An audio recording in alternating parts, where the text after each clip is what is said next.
नवंबर मार्गदर्शक के इस एपिसोड में आपका स्वागत है। आपके साथ मैं हूं निधि और हमारा मार्गदर्शन करने के लिए हमारे साथ मौजूद है ममता अवस्थी जी। ममता जी, बहुत बहुत स्वागत है आपका। धन्यवाद निधि।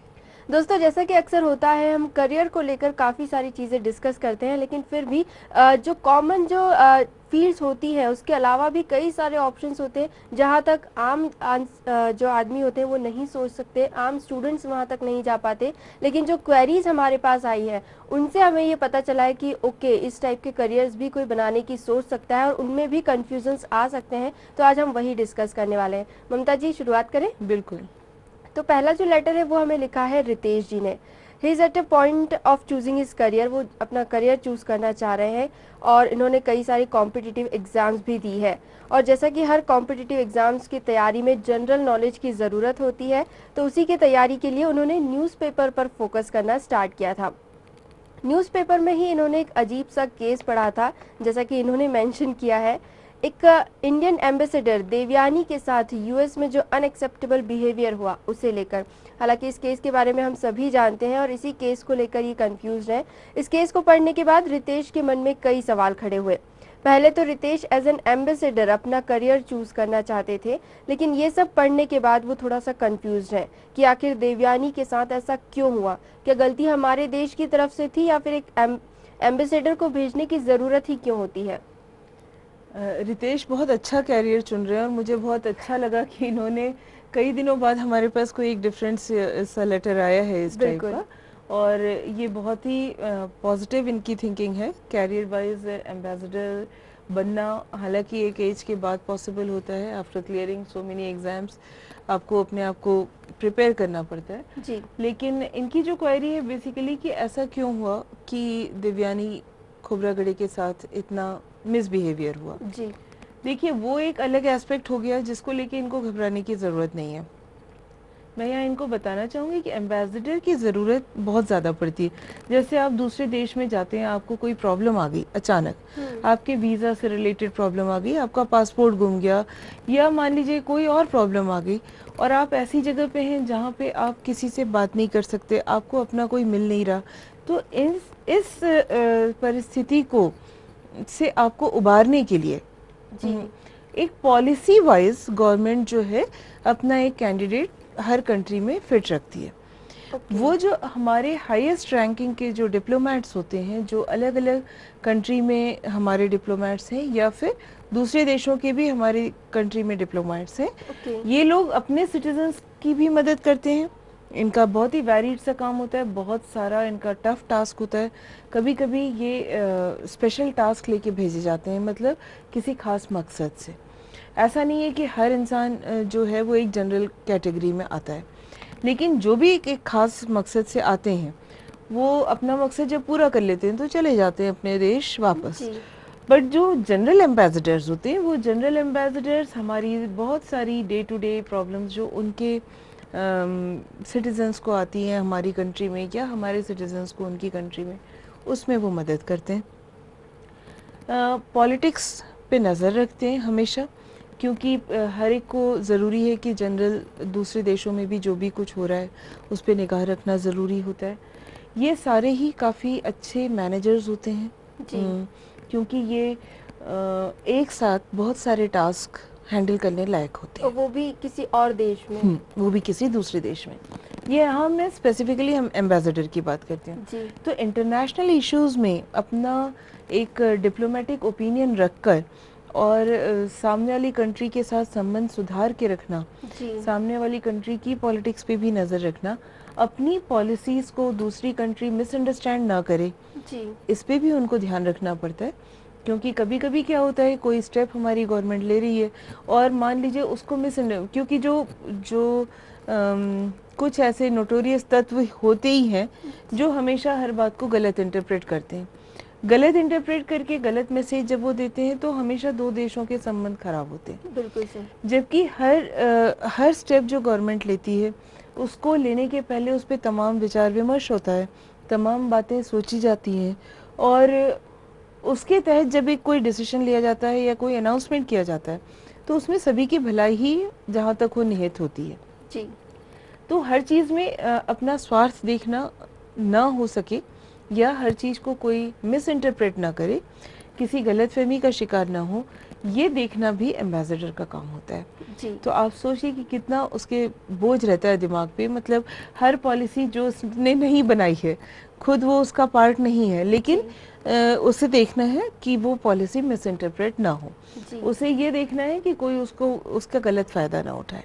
बिल्कुल। तो इस तरीके से मैं आपको ये समझा सकती हूँ कि एम्बेसडर की बहुत ही वैरिड, बहुत विभिन्न प्रकार की जिम्मेदारियाँ हैं, एक ही जिम्मेदारी नहीं है, और इन सभी जिम्मेदारियों के तहत उसे अपना बैलेंस बना के रखना पड़ता है, उसे अपनी पर्सनालिटी बना के रखनी होती है। मतलब मैं रितेश जी को ये मैसेज देना चाहती हूँ कि अगर ये एक अच्छा एम्बेसडर बनना चाहती हैं तो उसके लिए ये चीज़ें बहुत ज़रूरी हैं। बिल्कुल। इनको अपने आप में डेवलप करना पड़ेगा, कॉन्फिडेंस डेवलप करना पड़ेगा, अपने आप को अपग्रेडेड रखना पड़ेगा हमेशा, जनरल नॉलेज, जनरल अवेयरनेस से, and so on so fourth. देशों की इकोनॉमिक पॉलिसीज़, मतलब सिर्फ साइंटिफिक पॉलिसीज़ की मैं बात नहीं कर रही हूँ, इकोनॉमिक पॉलिसीज़ पे भी नज़र रखी जाती है, एक्सपोर्ट इंपोर्ट पे नज़र रखी जाती है, फिर बहुत सारे पर्यावरण से रिलेटेड मैटर्स होते हैं जो जो हम हमेशा देखते हैं कि कौन से देश में कितने न्यूक्लियर रिएक्टर्स हैं, कहाँ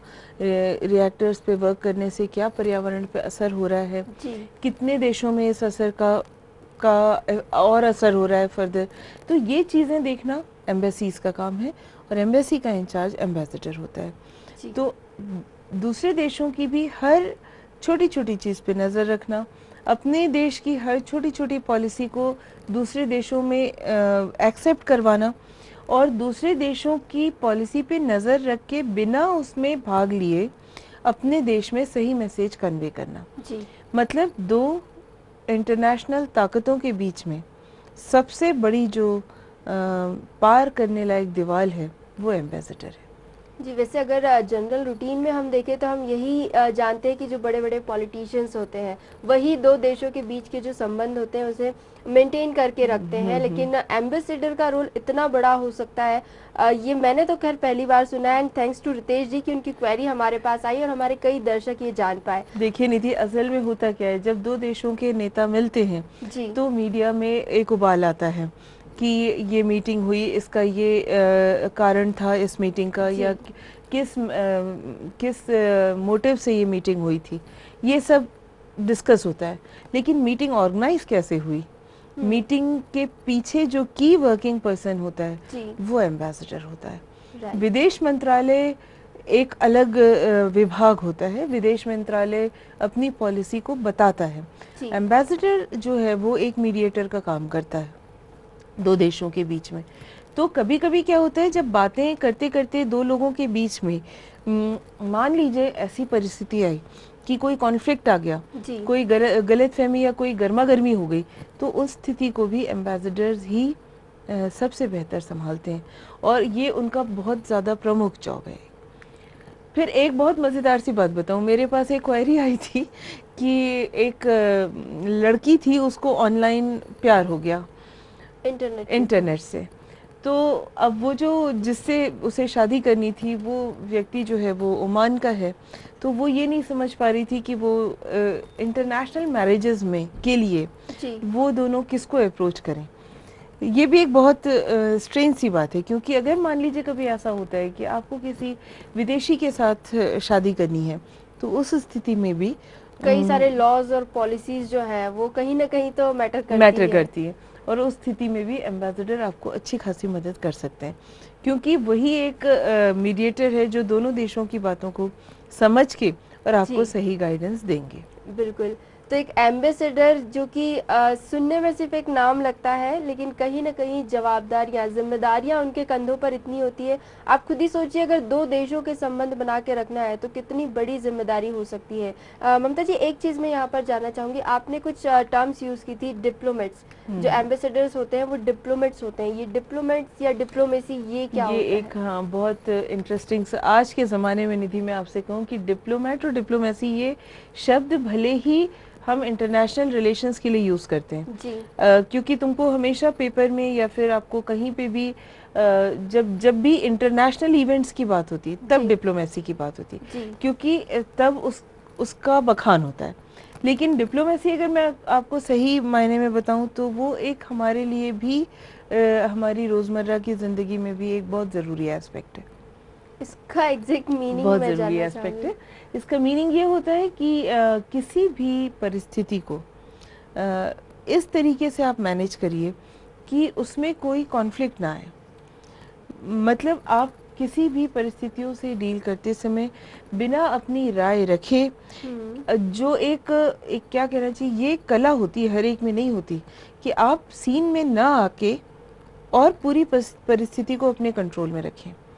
और जब आप इस तरीके की परिस्थितियों से गुजरते हैं या इस तरीके की परिस्थितियों का हल निकालते हैं जिसमें कि एक म्यूचुअल अंडरस्टैंडिंग डेवलप हो जाती है दो ताकतों के बीच में, दो लोगों के बीच में, दो कंट्रीज के बीच में, या फिर ऐसा कुछ होता है कि हर एक सेटिस्फाइड वापस जाए, हर किसी को लगता है कि उसका फायदा हुआ, यानी कहीं ना कहीं एक बीच का रास्ता निकालने की बीच कोशिश का की निकालना है। रास्ता निकाल के, और सब किसी भी स्थिति को इस तरीके से डील करना कि हर व्यक्ति खुश हो, चाहे उसे कुछ मिला हो या न मिला हो, पर उसे एहसास ऐसा हो कि वो बहुत कुछ गेन करके गया है और आप उसका एक भाग न बने।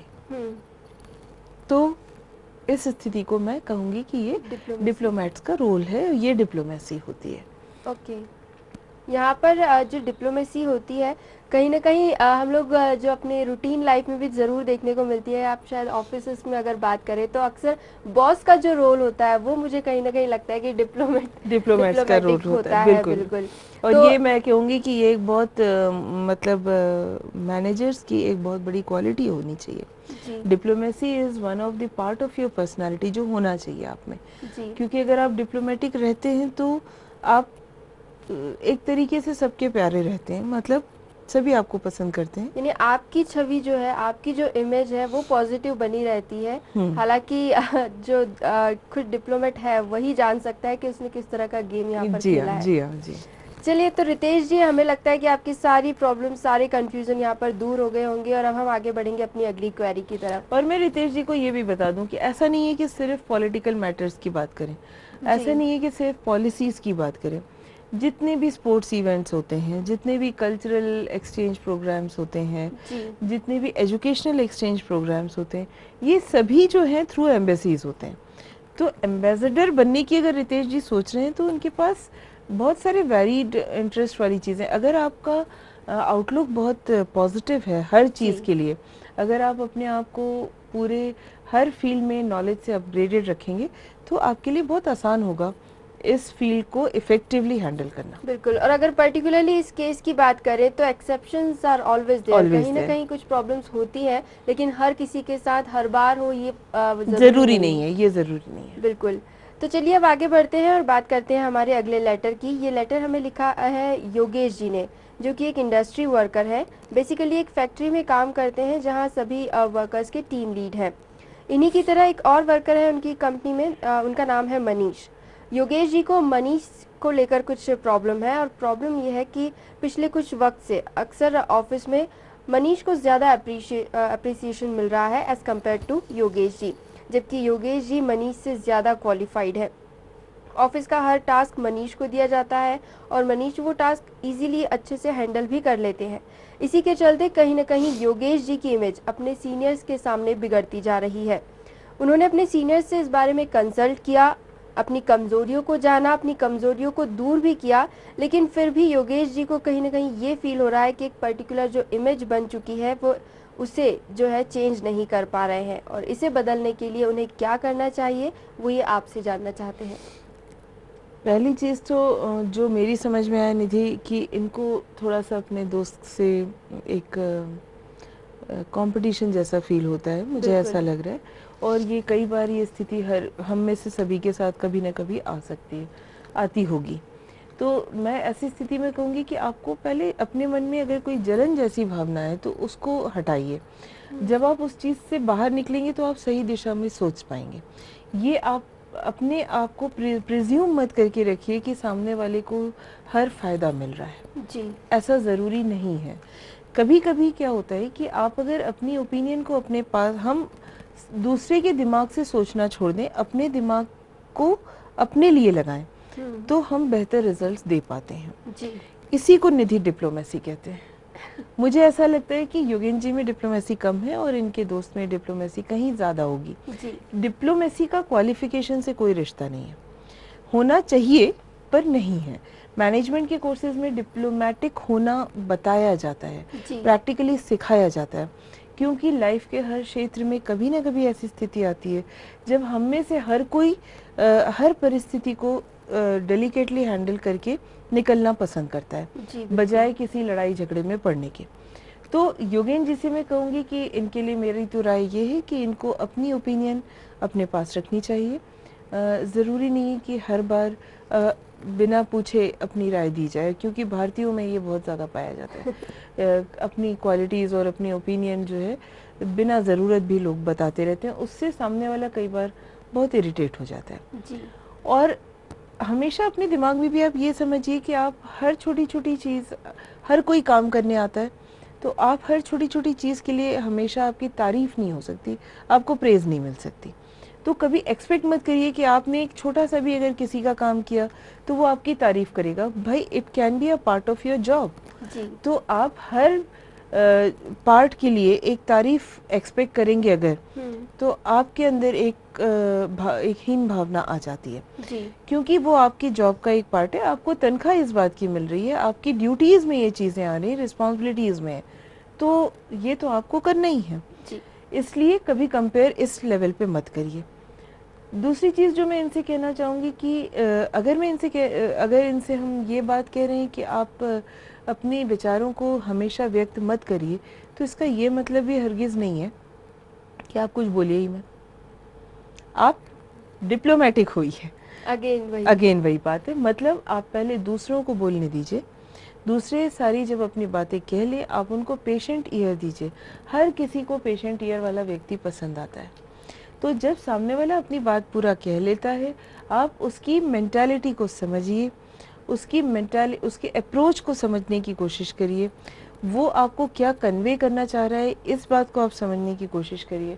और उसके बाद अगर आपको लगता है कि वो आपको दबाने की कोशिश कर रहा है या आपकी राय से वो सहमत नहीं है, तो मैं आपको सजेस्ट करूंगी कि आपको अपनी ओपिनियन थोड़ा बोल्ड तरीके से, थोड़ा स्ट्रॉन्ग तरीके से, थोड़ा असर्टिव होके, मतलब बिना किसी हिचक के जी। आप अपनी बात कहिए।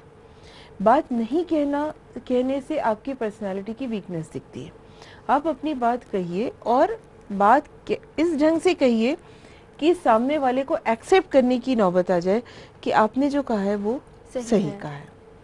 तो डिप्लोमेसी यही है निधि कि आप अपनी बात मनवाइए, लेकिन सामने वाले को ये एहसास मत होने दीजिए कि आपने उससे अपनी बात मनवाई। उसे ये एहसास होने दीजिए कि उसने आपकी राय को अपने फायदे के लिए माना। यानी कहीं ना कहीं सामने वाले को ये लगना चाहिए कि उसी के फायदे की बात हम बता रहे हैं, हमारा कोई उसमें इंटरेस्ट नहीं है जी। और सच पूछिए तो इसमें आपका बहुत ज़्यादा इंटरेस्ट रहता है, क्योंकि आप एक सिचुएशन को हैंडल करते हो। राइट। और एक चीज़ हो सकता है जो योगेन जी ने मेंशन नहीं की है, लेकिन अगर लगातार किसी को फेलियर मिल रही है इस टाइप की, तो डेफिनेटली कोई ना कोई कारण तो उसके पीछे होगा ही निधि। हाँ बिल्कुल। तो कभी कभी क्या होता है, हम अपना टेम्पर लूज कर जाते हैं काफ़ी ज़्यादा, तो वो आपको कंट्रोल अपना रखना पड़ेगा। दूसरे की ओपिनियन आप सुनते हैं, कभी कभी आपको ऐसी बातें मुंह पे बोल दी जाती हैं जो आपसे बर्दाश्त नहीं होती जी। और उनको बर्दाश्त करना भी नहीं चाहिए, लेकिन इसका मतलब ये भी नहीं है कि आप उसके ऊपर अपना नॉर्मल रिएक्शन तुरंत दिखा दें। थोड़ा सा सोचिए, कभी कभी आपको एक स्टेप पीछे जाना पड़ता है अपनी अप्रोच में, ये देखने के लिए कि कहीं हम गलत तो नहीं थे। ऐसा क्यों हुआ कि हमारे किसी अप्रोच को सामने वाले ने गलत तरीके से अंडरस्टैंड किया। यानी पहले अगर खुद का एनालिसिस कर लिया जाए तो ज़्यादा बेहतर है। और कभी कभी क्या होता है कि जब कोई टास्क दिया जाता है तो हम इतने जोश में आ जाते हैं अपनी वर्क एफिशिएंसी दिखाने के कि हम भूल जाते हैं कि हमको जो है ये टास्क करने के पहले सोचना चाहिए। हम खाली टास्क करने के जोश में शुरू हो जाते हैं तो उसमें ये स्थिति आना बहुत ज़्यादा लाइकली होता है, कई बार आ जाती है ऐसी सिचुएशन। इसलिए मैं सजेस्ट करूँगी थोड़ा सा रुकिए, थोड़ा सा सोचिए, समझिए, दूसरे की भी राय लीजिए और उसके बाद अपना एक स्ट्रेटेजी बनाइए उस स्ट्रेटेजी के हिसाब से आप अपने काम को अंजाम देने की सोचें जी। इस स्ट्रेटेजी का सबसे मेजर पार्ट जो होगा वो होगा आपके एक्सप्रेशंस, आपकी भाषा, आपका मैसेज कन्वे करने का तरीका। अगर आपने स्ट्रेटेजी बहुत अच्छी बनाई और अपने सही तरीके से अपने कलीग्स को या अपने जूनियर्स को या अपने सीनियर्स को आप वो चीज़ प्रेजेंट नहीं कर पाए, कन्वे नहीं कर पाए, तो आप समझ लीजिए कि आपने अपना 90% काम तो खुद ही बिगाड़ लिया। यानी एक अगर एग्जाम्पल के तौर पे हम बात करें तो आप कन्विंस करने यदि किसी को जा रहे हैं, लेकिन अगर आप लाउड हो जाते हैं बात करने में, तो वो जो है आपकी बात बिगड़ सकती है। आपकी बात कई बार बिगड़ जाती है। और कई बार मैं कहूँगी कि आप हमेशा हर गलती अपने ऊपर मत ढाला करिए। कभी कभी लोग होते हैं जो खुद गलतियाँ करते हैं और दूसरे के ऊपर डालने की स्थिति आ जाती है। तो हो सकता है योगेन जी के साथ भी कुछ ऐसा ही हो रहा हो। तो आपको स्मार्ट रहना है। गलती सबसे होती है, इंसानों से होती है। जिसकी गलती जब जहाँ हो आप उसको वहीं पकड़िए, उसको गलती छुपाने का मौका मत दीजिए। इसमें आपको अलर्ट भी रहना पड़ेगा, लेकिन ये तो आपका पार्ट ऑफ जॉब है। बिल्कुल। और बात करते समय या अपनी बॉडी लैंग्वेज का आपको ध्यान रखना है। आप ऐसी लैंग्वेज मत यूज़ करिए जिसमें आप बहुत ज़्यादा या तो मुस्कुरा रहे हैं या बहुत फ्रेंडली हो रहे हैं, वो भी ज़रूरी नहीं है। और बहुत ज़्यादा नाराज़ हैं या बहुत ज़्यादा मुंह बना रहे हैं, हाथ पैर हिला रहे हैं, गंदे अपशब्द यूज़ कर रहे हैं, वो भी ज़रूरी नहीं है। तो दोनों ही चीज़ें ऐसी हैं जो आपको कंट्रोल में रखनी है। बॉडी लैंग्वेज का बहुत ज़्यादा असर पड़ता है आपके कलीग्स के ऊपर। हमेशा कोशिश करिए कि बहुत ज़्यादा इमोशनल सिचुएशन ना आए रिश्तों में, क्योंकि प्रोफेशनल रिलेशंस में जहाँ इमोशन जम करते हैं वहाँ पे एक्सपेक्टेशंस बदलने लग जाती हैं। तो कभी पर्सनल मत होइए, कभी इमोशनल लेवल पे किसी प्रॉब्लम को मत आने दीजिए। और कोशिश करिए कि सिचुएशन को हैंडल करने के समय अगर ऐसा कुछ आ रहा है कि आपको लग रहा है कि बहुत ज़्यादा गुस्सा, गलतफहमियां बढ़ती जा रही हैं, तो एक ब्रेक ले लीजिए। अगर ब्रेक लेते हैं तो हर एक को ब्रेक मिल जाता है। कभी कभी आदमी मेंटली, फिजिकली सब तरीके से टायर्ड हो जाता है। आप उसको ब्रेक देंगे तो वो नए जोश के साथ, नए सिरे से, नए तरीके से काम में जुड़ते हैं और काम बेहतर तरीके से हो जाता है। बिल्कुल। और इस ब्रेक में थोड़ा बहुत सोचने का वक्त मिलता है, रिलैक्स करते हैं, अपने एनालिसिस कर पाते हैं कहाँ गलती हो रही। तो अगर मैं आपको सच बताऊं, बहुत सारी छोटी छोटी सी बातें हैं जिससे कि आप डिप्लोमेटिक हो सकते हैं। जैसे कि बहुत ही सिंपल सी बातें हैं, जैसे कि आप हमेशा पोलाइट रहिए, बहुत ही विनम्र तरीके से आप सामने वाले से बात करिए। बात करते समय बॉडी लैंग्वेज, जैसे मैंने कहा, आप हमेशा ध्यान रखिए। हमेशा आई टू आई कांटेक्ट रख के बात करिए, उससे आपका कॉन्फिडेंस दिखता है और आप सामने वाले का मन को भी पढ़ सकते हैं। अगर उसके मन में कोई और बात होगी तो आपको उसकी आंखों से समझ में आ जाएगा कि क्या वो आपसे कुछ छुपा रहा है या वो आपके ऊपर भरोसा कर रहा है। तो आंख से आंख मिलाकर हमेशा बात करिए। बहुत ज़्यादा ओवर एक्सप्रेसिव मत होइए, ना नाराज़गी में और ना खुशी में। और अपनी बात पे आप खुद ही स्टैंड लीजिए, ये बहुत ज़्यादा ज़रूरी है। बिल्कुल। यानी डिप्लोमेसी जो है वो हर तरह से आपकी मदद करने को तैयार है, लेकिन ऐसा हो नहीं सकता कि किसी चीज़ का कोई नुकसान ना हो। जैसा कि हम हमेशा डिस्कस करते हैं, हर चीज़ के दो पहलू होते हैं, तो कहीं ना कहीं मुझे लगता है डिप्लोमेसी का भी कुछ नुकसान तो ज़रूर होगा। होते हैं निधि, बहुत सारे नुकसान हो जाते हैं जब हम गलत जगह पर डिप्लोमेसी यूज़ करते हैं। कभी कभी हम पर्सनल रिलेशंस में या अपने बहुत ही पुराने एम्प्लॉयज़ जो आपका सारा इन एंड आउट जानते हैं, उनके सामने अगर आप अननेसेसरीली डिप्लोमेटिक होने की कभी कभी कोशिश करते हैं तो उनको कहीं ना कहीं दुख भी पहुंचा सकते हैं, क्योंकि उन्हें असलियत पता होती है। तो डिप्लोमेसी मेंटेन करते समय एक बैलेंस रखिए, झूठ मत बोलिए। डिप्लोमेटिक होना मतलब झूठ बोलना नहीं है। डिप्लोमेटिक होना मतलब एक डेलिकेट तरीके से किसी भी परिस्थिति को हैंडल करना है। जी बिल्कुल। तो इसके नुकसान बहुत ज़्यादा नहीं है अगर आप इसको सही तरीके से हैंडल करें तो। जी बिल्कुल। तो ये था आज का मार्गदर्शन, जहां हमने बात की डिप्लोमेसी की कि डिप्लोमेटिक होना कितना हेल्पफुल हो सकता है और कितनी सारी टफ सिचुएशन से आपको बाहर निकाल सकता है। अगली बार फिर मिलेंगे एक नए टॉपिक के साथ। कोई भी फीडबैक या क्वेरी आप हम तक पहुंचाना चाहते हैं तो हमारा ईमेल आईडी है margdarshak.city@gmail.com। अपनी बातें, अपनी प्रॉब्लम्स हमसे जरूर शेयर कीजिए। अगली बार फिर मिलेंगे, तब तक के लिए नमस्कार।